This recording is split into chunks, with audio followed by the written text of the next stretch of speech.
Yung mga nireklamo mo ngayon, blessing yun dati. Yung mga dating pinagdadasal natin, pinapangarap natin na Lord, please, sana matupad to. Lord, sana matanggap ako sa trabaho na to. Sana mapasa ko yung interview. Tapos ngayon, araw-araw, pagigising tayo, magreklamo tayo. Ano ba naman yan? Papasok na naman ako.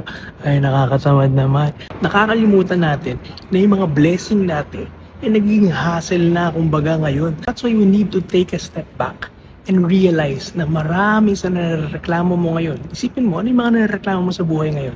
Marami sa mga yan, blessing. Marami sa mga yan, pinagdasal mo dati. Ngayon natupad na, nasanay ka. Ngayon nagreklamo ka. We need to be more grateful. Ang dami ng negativity na nangyayari sa mundo. Tapos pati yung blessing mo, irereklamo mo pa. Huwag naman sanang ganon.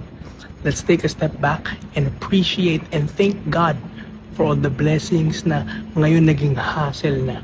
Pero blessing naman talaga. Stay grateful. God bless.